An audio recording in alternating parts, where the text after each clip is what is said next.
Bayangkan sebuah pagi ketika berita mengejutkan muncul di seluruh dunia. Indonesia menghentikan semua kegiatan ekspor. Dari kopi yang harum hingga nikel yang jadi bahan baku baterai, semuanya berhenti mengalir ke luar negeri. Pelabuhan menjadi sepi. Kontainer yang biasanya dipenuhi hasil bumi, tambang, dan manufaktur kini hanya tertumpuk tak bergerak. Bagi sebagian orang ini mungkin terdengar seperti langkah berani untuk memperkuat ekonomi dalam negeri. Tapi, apa sebenarnya yang akan terjadi?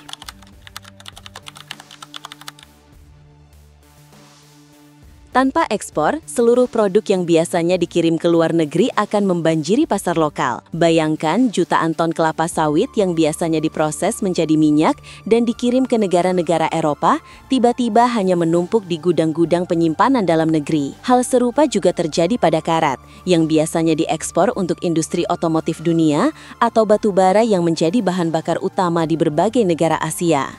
Kelebihan pasokan ini akan membuat harga bahan mentah anjlok drastis. Kelapa sawit yang tadinya bisa dijual dengan harga tinggi di pasar global, kini nilainya terjun bebas karena pembelinya hanya dari dalam negeri. Petani sawit yang sebelumnya menggantungkan hidup pada hasil ekspor akan merasakan pukulan besar. Pendapatan mereka turun tajam, bahkan ada kemungkinan hasil panen tidak laku sama sekali. Dampak ini juga menghantam sektor pertambangan. Perusahaan batubara raksasa yang biasanya memasok kebutuhan energi untuk negara-negara seperti Tiongkok atau India, tiba-tiba kehilangan pasar utamanya.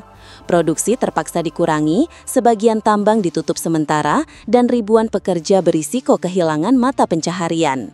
Tidak hanya sektor besar, nelayan kecil di pesisir pun terkena imbasnya.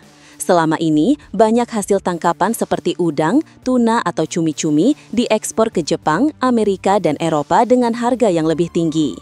Tanpa ekspor, hasil tangkapan itu akan membanjiri pasar lokal, membuat harga ikan turun tajam.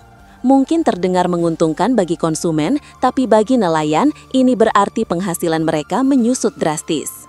Industri pengolahan pun ikut terpukul. Pabrik yang selama ini beroperasi untuk memenuhi permintaan luar negeri akan kehilangan kontrak besar. Tanpa permintaan itu, kapasitas produksi menurun dan perusahaan harus mengurangi jumlah pekerja. Efek domino pun tak terhindarkan. Pengangguran meningkat, daya beli masyarakat melemah, dan ekonomi dalam negeri semakin lesu. Di sisi lain, memang ada potensi harga barang tertentu di dalam negeri menjadi lebih murah. Konsumen bisa membeli minyak goreng, karet olahan, atau ikan laut dengan harga yang lebih rendah. Namun, harga murah tidak banyak berarti jika jutaan orang kehilangan pekerjaan. Apa gunanya berbelanja murah jika penghasilan tidak ada? Pada akhirnya, tanpa ekspor, roda ekonomi tidak lagi berputar seperti biasa, dan seluruh lapisan masyarakat akan merasakan getarannya. Keputusan Indonesia untuk menghentikan ekspor akan menjadi guncangan besar bagi pasar global. Bukan sekedar riak kecil, tapi gelombang yang merobek rantai pasok dunia. Negara-negara yang selama ini bergantung pada sumber daya kita, seperti Jepang, Tiongkok, India, hingga Uni Eropa, akan merasakan dampaknya dalam hitungan hari. Ambil contoh nikel. Indonesia adalah produsen terbesar di dunia, dan logam ini adalah bahan baku vital untuk baterai kendaraan listrik dan perangkat elektronik. Tanpa pasokan dari Indonesia, pabrik-pabrik di Eropa dan Asia akan terguncang. Harga nikel di bursa internasional bisa melonjak tajam, memicu inflasi pada industri otomotif dan teknologi. Batu bara pun demikian. Selama ini, Indonesia menjadi salah satu pemasok utama energi untuk Tiongkok, India, dan beberapa negara Asia Tenggara. Tanpa pasokan kita, pembangkit listrik di negara-negara tersebut harus mencari sumber alternatif yang tidak hanya lebih mahal, tapi juga lebih sulit diperoleh dalam waktu singkat.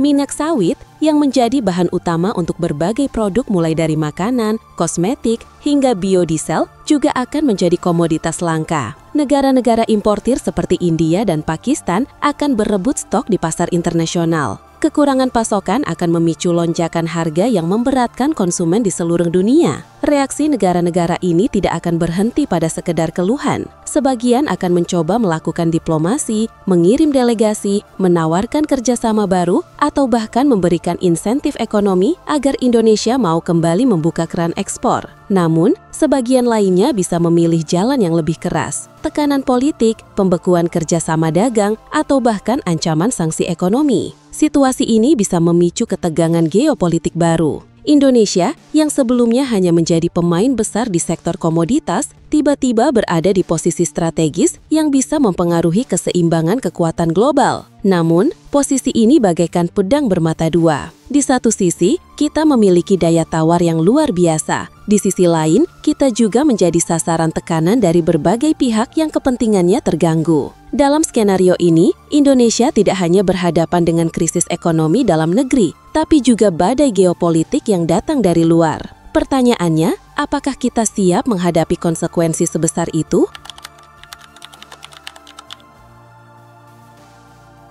Jika kebijakan ini berlangsung lama, industri dalam negeri mau tidak mau harus beradaptasi dengan cepat. Tidak ada lagi kemewahan untuk sekedar mengekspor bahan mentah dan menunggu pemasukan dari luar negeri. Semua produk yang tadinya langsung dikirim ke pasar global, kini harus diolah lebih lanjut di dalam negeri agar tetap memiliki nilai dan daya jual. Ini membuka peluang besar bagi Indonesia untuk membangun industri manufaktur yang kokoh. Bayangkan, kelapa sawit tidak lagi dijual sebagai minyak mentah, tapi diproses menjadi berbagai produk turunan seperti margarin, kosmetik, hingga biofuel dengan merek lokal yang bisa bersaing di pasar dunia. Nikel tidak lagi hanya berbentuk biji, tapi diolah menjadi baterai kendaraan listrik yang bisa kita gunakan sendiri, bahkan diekspor dalam bentuk barang jadi bernilai tinggi. Namun, transisi ini bukan sekedar memindahkan jalur distribusi. Ini adalah transformasi besar-besaran. Diperlukan teknologi canggih untuk pengolahan bahan mentah, modal yang besar untuk membangun pabrik,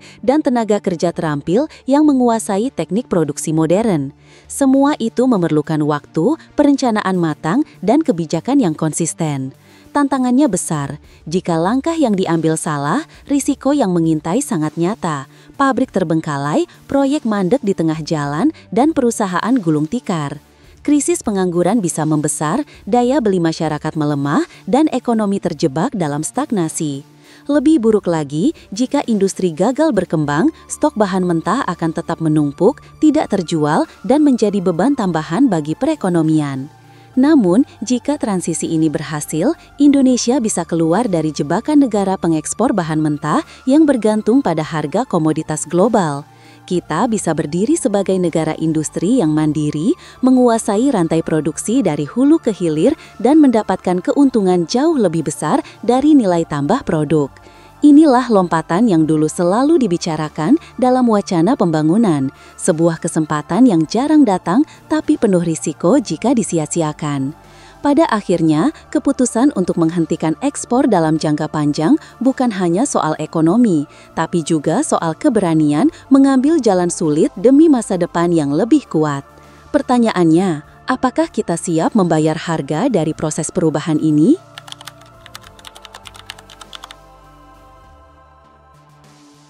Menghentikan ekspor bukanlah keputusan biasa. Ini adalah langkah ekstrim yang bisa mengguncang fondasi perdagangan internasional, mengubah peta ekonomi dunia, dan pada saat yang sama menentukan nasib jutaan rakyat Indonesia. Dalam hitungan hari, efeknya bisa dirasakan dari lantai bursa saham di New York dan Tokyo hingga pasar tradisional di desa-desa pelosok Nusantara. Kebijakan seperti ini tidak bisa diambil hanya karena dorongan emosi atau tekanan sesaat. Ia memerlukan perhitungan matang, strategi yang jelas, dan kesiapan menghadapi segala konsekuensinya. Sebab, sekali tombol itu ditekan, tidak ada jalan kembali yang mudah. Dampaknya akan merembes ke setiap sudut kehidupan, ke meja makan keluarga, ke lapangan pekerjaan, ke ruang-ruang rapat perusahaan, hingga ke ruang diplomasi antar negara. Indonesia memang memiliki potensi untuk menjadi negara yang berdiri tegak tanpa harus terus-menerus mengekspor bahan mentah.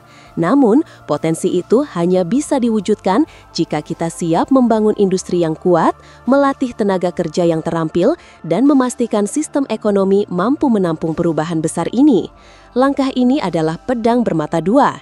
Di satu sisi, ia bisa menjadi pemicu transformasi menuju kemandirian ekonomi yang sesungguhnya. Di sisi lain, jika salah perhitungan, ia bisa memicu krisis yang menghantam semua lini kehidupan. Itulah mengapa setiap detil keputusan harus dipikirkan dengan hati-hati, mulai dari strategi distribusi, kesiapan industri, hingga diplomasi dengan negara-negara mitra.